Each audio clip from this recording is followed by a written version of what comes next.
Hey, my name is Tim Francis. Quickly, I want to tell you my story. It's nothing spectacular, but you need to know where I'm coming from. So I grew up in a small town in Ohio, one of six kids. We had to go to church every Sunday, no choice in the matter. Dad was the hammer, mom was the cushion. When I was about 15, I got a fake ID from my brother, or an ID from my brother who was older, and I got into the bars at Ohio State University. I think I was a sophomore in high school. And I just thought that was phenomenal because I was a big time social guy.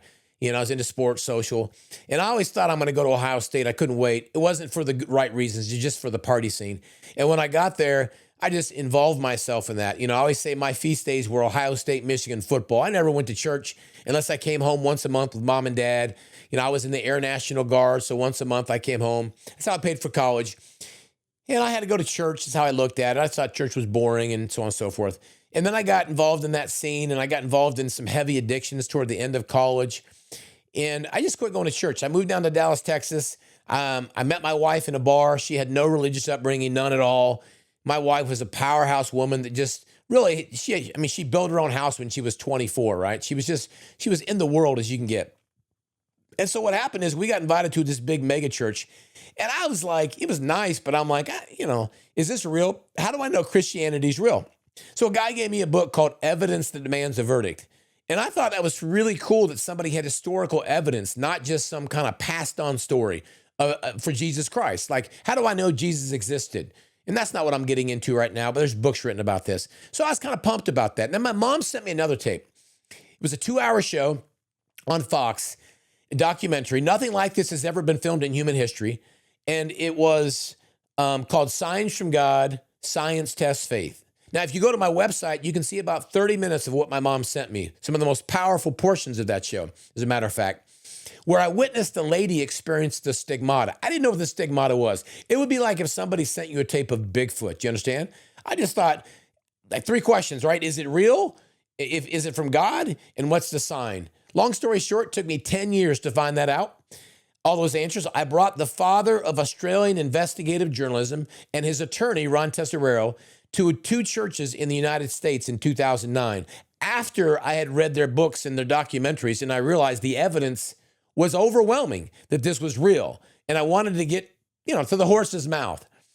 And so ever since then, I've been traveling the United States, sharing this really just at Catholic churches. My wife has told me for years, you should start a social media, you should start a podcast. I was like 15 years ago, like, what's a podcast? I have no social media presence until just now. Here's why I'm doing this, because I want to start a conversation with people. Sure, I'm a Catholic. Sure, I think people should be Catholic, but that's down the road. First, let's find out if these supernatural things are real. Forget the historical, philosophical arguments. Forget Bill Maher's. And I love you, Bill. Nothing personal. I like your style. I don't like your language, but I like your style. I don't want to get into whether this Bible verse should be taken this way. That's for people like Bishop Barron, right? Get them on your show.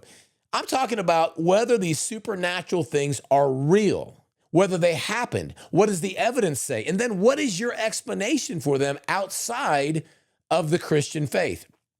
This is what brought me into the Catholic Church, honestly, the supernatural things. And so anyways, this entire episodes, I'm gonna go through Our Lady of Guadalupe, the Shroud, Stigmata, Eucharistic miracles. And I just want to showcase things that have been really visibly seen, and so that we have actual evidence and not an isolated case that can't be repeated. Things have been going on for centuries. I'll just kind of end with this. Every time I do a presentation, people always say the same thing I said when I first saw the lady have the stigmata. Why have I never heard of this? And they still say that. You go to my website, Science Test Faith, and you watch the lady have the stigmata, you're going to say the same thing. And you can't question me. You can, but you can't really question the credibility of the people filming. So eventually, by God's grace, I'm going to be able to interview Ron Tesoriero. And Ron has been studying this lady for 30 years. He just got back from interviewing her again. And there's nothing on the internet you can find that's his new information. That's down the road. Okay, and I cannot wait. I remember one time Ron said, of all the skeptics talking about this lady have the stigmata, not one person has ever asked to see the actual footage. Not one person has ever asked to interview the witnesses in the room. That's insane. if somebody's considered themselves objective, right? So anyways, I obviously believe in it, but because I believe in the evidence. So stick with me, come with me down this road as we kind of investigate different supernatural things, and let's have a conversation about it. You don't got to be a jerk. I won't be a jerk. If you think it's a fraud, define why. Don't just emotionally shut it out and say it's crazy. That's insane, right? That's insane. So anyways, I look forward to kind of going on this journey with you. I cannot wait to kind of have conversations with people in person, in studio, and on the internet, you name it. So again, my name's Tim Francis. Come with me on this journey.